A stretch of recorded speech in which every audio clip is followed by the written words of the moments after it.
Fate Zero is a special series. Sometimes you'll just witness a mind just explode and in result will leak genius for all to bask in. You might think, okay, this is overwhelming at least at first, but once you get comfortable you think, wait, this might be the Mona Lisa of anime.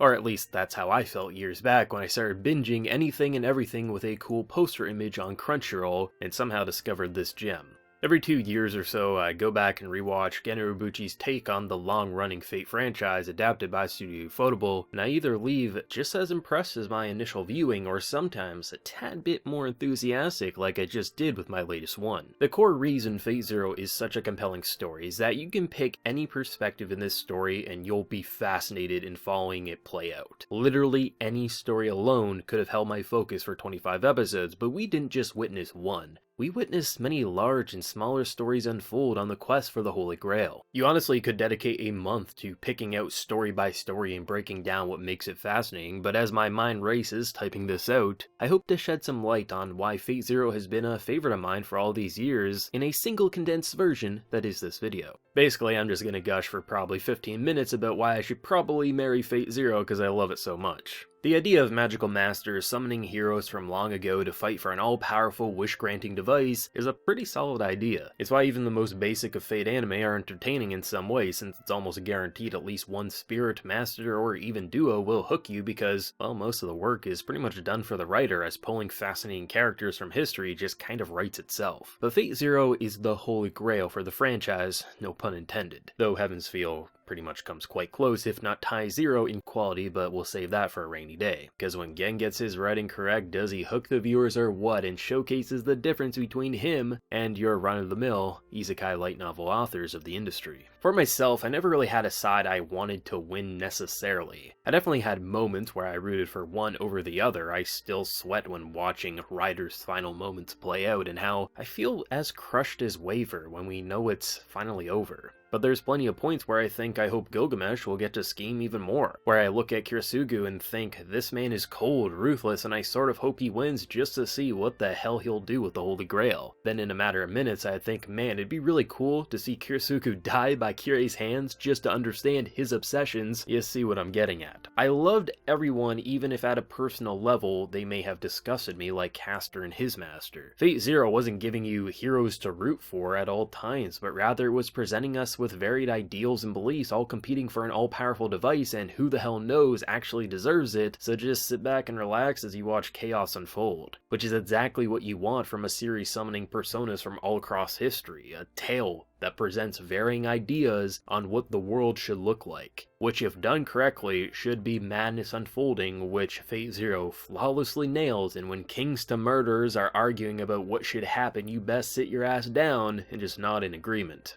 To begin, I guess we have to look at what started it all for me and my love for Fate in general, Kirisugu. In all my years watching anime, I don't think there has ever been a man I've been more intrigued and frightened of all wrapped up into one. By the end, it's clear what he fights for, why he kills, and how he comes to his conclusions, but for so long throughout the episodes, you really have no idea how this cold killer will save the world, and was this just all some sick joke to him? There's something so ironic about teaming an assassin who has no problem putting the needs of the many above the needs of the few with the King of Knights, King Arthur, who regrets almost all her actions as king and wishes to undo the death that she believes she causes, who only fights with honor. A man who with his child seems peaceful, but in battle will kill, piss on honor in favor of the easiest victory, use underhanded tactics to get his win, and values nothing other than the end result. A man who, if presented with the question of save a ship with 300 people or save the one with 200, he wouldn't hesitate to save the one with the most people. Where with Saber, she would try to save them all and most likely fail because honor handicapped her.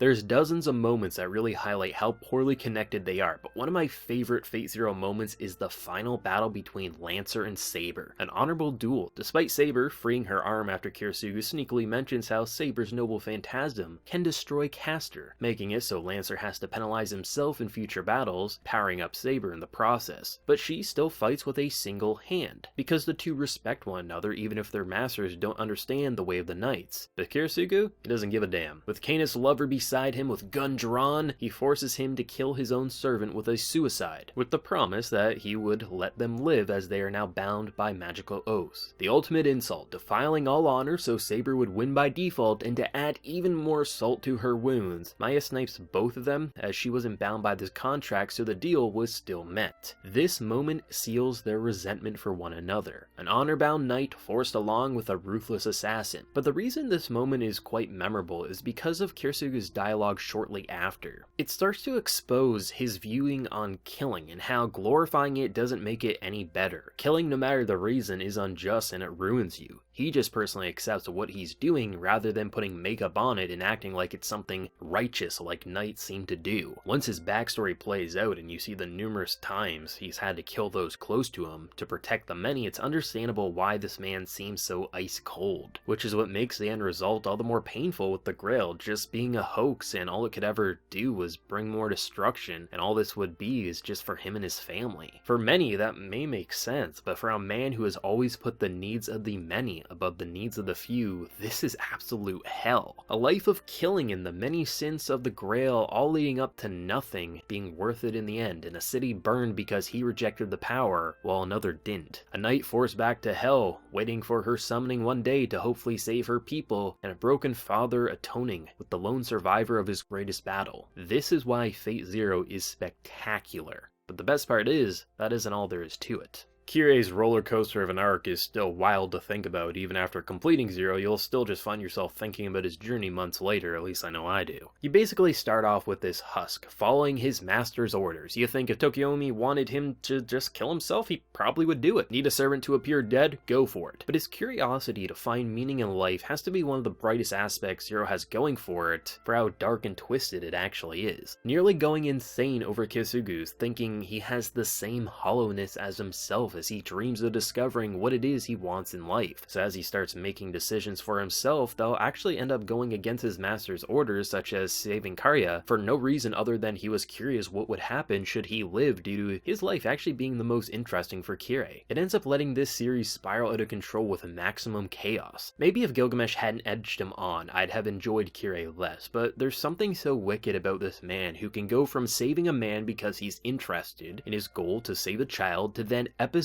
later dropping that child's father in his lap as his love watches in horror in the distance, all for amusement. The man only wants chaos, and that's the greatest thing ever. Especially since he is portrayed to be so shallow and one-note early on, but thanks to Gilgamesh being bored, was able to find his calling in life, which unfortunately granted the wish of destruction upon the world, but hey, that's the price you pay for great storytelling, I suppose. I brought Kenneth up early on, but he's the kind of character I almost never give a damn about, yet I never found a single scene with him or his wife to be Sola anything less than gripping. Seemingly, he was a man driven by wanting to increase his own prominence with the Mages Association, and she was literally a manipulator who ended up costing him his life, as he truly loved her despite Sola being willing to just snap fingers to get a piece of that master power. With her never fully being on board with this strategic marriage, she easily becomes collateral damage for Kenneth, who did love her, but she easily manipulates him for her own desires, partially due to his servant's charming eyes. There's an oddly entertaining factor that stories seem to forget, where having unlikable characters doesn't mean they can't be intriguing. On a personal level, these aren't people you want to have a tea party with, but with all their stories linking up to the others, I have to say they were a blast to follow. It feels as if half the servants of this war are partnered with polar opposite mindsets, and Lancer gets roped into lies and deception as far as the eye can see, but duty binds him to his lord despite most likely disliking him on a personal level, which by the end of his run he definitely does. But how the two just walk all over people despite not being all that much in this war really is quite fascinating, and it represented how anyone with a few command seals can really shake up any situation for better or for worse, and depending on the person, that power really goes to your head. When you really look at Canis' life, it's just a series of events to make someone with confidence suffer non-stop, with the odd moment he seemingly is on top, like getting another command seal, then killing the father to stop anyone else from benefiting, but then get brutally slapped around by his love and enemies, so karma I guess. Ryder and Waver were probably my favorite pairing, as this had the most normal dynamic you can witness, but do note I say normal very lightly. A kid who gets pushed around all his life is trying to pave his way to greatness, but when Alexander the Great is your servant, you best believe character growth will be charging your way. King of Conquerors and a semi-bratty kid turns into the most genuine relationship in Zero without a doubt. All these characters are together for a brief period of time, but with these two you feel like they've experienced a lifetime together and formed a bond that will just never break. A man who is proud of his accomplishments, proud of his master despite not having much power, walks with him on the battlefield despite being so small. Which is why, as Waver continues to put himself down, it never feels repetitive, as Ryder clearly respects the hell out of this kid, meaning those closing moments are so powerful. I doubt many walked into Zero thinking this kid would be one of the best developed characters, and also one of the most intriguing Fate characters in general, but thanks to Ryder's guiding light, he ended up just that. Unlike most characters who serve, Ryder's role was guiding and promoting a normal person into a force to be reckoned with in the future. As this was the King of Conquerors, you expect with a name like that, he invoked the confidence in his followers, so to have Waver not just be his master, but rather a devoted follower to Ryder, where he viewed Waver as his valuable friend, is kinda magical. There's numerous moments where Waver acts out and you think in any other situation with any other servant this would just be workplace association. But Ryder always smiles, pats you on the back, and makes you believe in his conquest. And not many people will get that feeling out of you, especially for a fictional version of a historical conqueror, but the writing scene here really makes you latch onto the both of them. With where Waver goes after the events of Fate Zero makes the journey even more impactful, as in many ways this pact is the only one that you would most likely point to if asked, should this war need just one perspective, who should we follow? I think a lot would probably point to this, at least I know I would. As whether they argued about buying a video game to charging into battle together, you felt a level of respect and devotion that the others never came close to matching. Caster and Ryunosuke are just insanity. I mean, look at this scene. Now look at it again.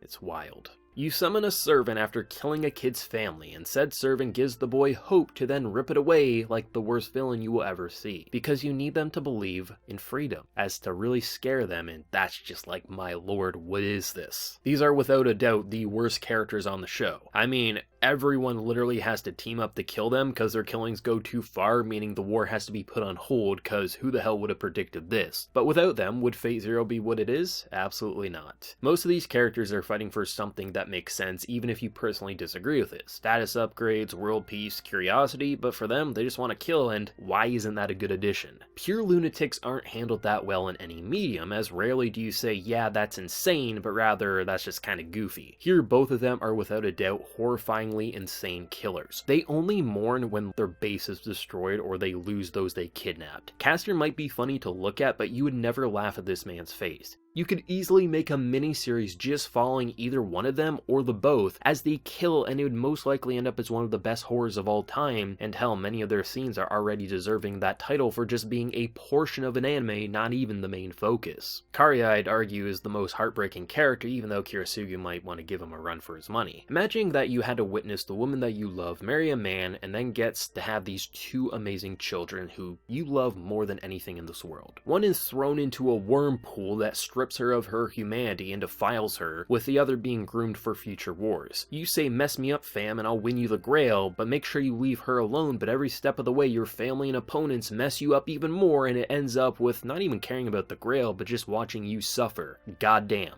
I mean, your servant is filled with so much rage to give you a bonus in power, but all that does is make Lancelot have an uncontrollable hatred for Saber, as Arthurian legends and all. But for the most part, it just causes your body to decay even faster as your wild animal of a servant spirals out of control. Out of every motivation in Zero, despite saving the world being a noble goal, I felt Karia had the most realistic dream. Something you felt could actually happen. He'll die, sure, but Sakura could be saved. Yet it just gets stripped away and he is left for dead. There is so much physical and emotional distress thrown at this man who might act questionable at times, but his mental snapping can't be judged that harshly after seeing who you thought was a friend and so many family members betray you by laughing in your face as everything around you crumbles to pieces. Tokiomi is fascinating just for his devotion to Archer alone. Where most control their servants, he kneels. Where with Waver and Ryder, it's more of a mutual agreement to not force one's hands, even though Ryder has to smack some sense into him from time to time. Tokiomi is just a slave to Archer's will till the very end of his life, but what I appreciate about his lack lack of backbone to Gilgamesh is how you learn later on all the servants will die to give the Grail power, and how he was really just buying his time. You see him as this powerful mage. Hell, he makes Hsieh his bitch for a good amount of time, but then he just bows to his servant. They have command seals for a reason, yet he is just a pet. So then you think, oh, you clever dog, you, when you learn his true intentions, but then he gets killed and his servant abandons him because you're not interesting, and it's like, well, I guess it was good while it lasted. It's actually quite disturbing what he's willing to do to his family, all for the family bloodline. Yet they toe the line so much that I never actually hated him, but rather I thought he was a dick, but he has some skills, I must admit. But I feel as if there was no denying who was the better father in this war, despite never getting the love he deserved and dying terrified and filled with so much rage. There's dozens of insane moments that just leave your jaw on the floor. Hsieh killing his master with the blade he was gifted, having mastered his teaching, the most heartbreaking death Tokiomi could ever experience, especially realizing that he just made his murderer his child's guardian. Kenneth getting verbally smacked after being told, only this boy could be my master, not some snake that hides in the shadows like you, as he stands with me, not behind me. But honestly, him boasting about his perfect defense and then just having Kirisuke just blow up the building is the icing on the shitty cake that he's forced to eat. You have Archer respecting Waver because his king told him to live on, which is why he spared his life, as he had respect for Ryder and appreciates loyalty. All the Excaliburs, but most importantly using the command seals in attempts to destroy the Grail, which is absolute torment for Saber. The Banquet of Kings, where Ryder, Saber, and Archer all drink and discuss what it means to be a king, where each have their own flawed but arguably decent ideas on the proper ways to rule, where you have some reasoning that makes sense, but Saber is portrayed to be the most naive of them all, regretting her decisions rather than owning up to them like a king should. Irie being a tragic homunculus prototype and just her entire journey being tear-worthy to look at, especially with seeing what happens to her daughter after all is said and done. You have Lancer being betrayed while alive and in spirit form, just never letting that man have peace of mind, but I guess everyone suffers by the end, so Lancer looks like he kinda got off easy, all things considered. Really, any episode you can just say this is memorable, and you can equally say that about any character. Basically, it's just full of a lot of great moments. I remember people used to rip into episode 1 of Fate Zero for its long setup, and hell, that scene of characters just walking in a circle, it's actually pretty damn amazing setup. Maybe not on your first viewing, but when you start rewatching it, it lets you appreciate the slower moments, knowing where it's all going to lead up to. Every servant, every master, every side addition is fascinating to look at and feel sorry for with how they got dragged into the current and future wars. Yeah, people rave about the animation, duh, look at the effects, look at the 3D mixed with 2D objects and camera angles, it's good, we all have eyes and can see if we're watching anime. Yeah, the soundtrack, it's a masterpiece. Yuki Kadra didn't disappoint. When does she ever? But it's the characters, damn it. Every death was both disappointing and a relief wrapped up into one. On one hand, you might be sad someone you connected with or just enjoyed is now gone. But on the other hand, you think either this death will mean less suffering for them or for others, yet then again, you remember you won't see them anymore unless you restart the series. Fate Zero is just a show where everyone is the main character, that all the perspectives matter, and no matter how many times I watch this gem, I never leave disappointed, but rather I have to pick my jaw off the floor after watching these tragic characters be explored in such a brutally exciting way. Not many series have the nerve to end the way it did, and somehow successfully strike the landing of being a prequel to Fate Stay Night, where it feels conclusive as a standalone story, but it also makes you crave Kirisuke's dreams, potentially succeeding with his adoptive son wanting to be a hero in his stead. I'm a rambling idiot, and Fate Zero can be analyzed incredibly serious and with more maturity, but damn it, I love this series, and me acting like a kid on Christmas morning is the only way I know how to discuss this gem, and I wouldn't have it any other way. But then again, I didn't even mention how cool the Noble Phantasms are. For anyone who has any thoughts on Fate Zero or this video, be sure to let me know yours down in the comment section below. Be it a favorite moment, favorite character, anything, just discuss Fate Zero because this series deserves all the attention. Remember to leave a like if you did enjoy, and be sure to hit that subscribe button if you have been new. Now lastly, there's always my Patreon for those who want to go the extra mile and help support what I do around here even more, but that is, if you so wish. So until next time everyone, please take care, and have a good one.